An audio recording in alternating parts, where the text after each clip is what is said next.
Картаар онлайн худалдан авалт хийх зааварчилгаа. Shopee-д худалдан авалт хийх алхам. Shopee-цэгийн мэн вебсайт руу хандана. Баруун дээд буланд байрлах нэвтрэх хэсгийг дарж нэвтрэнэ.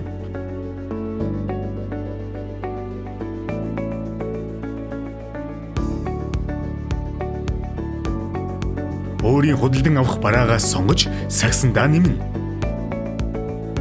Худалдан авах товчийг дарж хувийн мэдээлэл болон хүргэлтийн хаягаа оруулна. Төлбөрийн нөхцөл хэсгээс картаар хаан банк хэсгийг сонгож захиалгыг дуусгах товчийг дарна.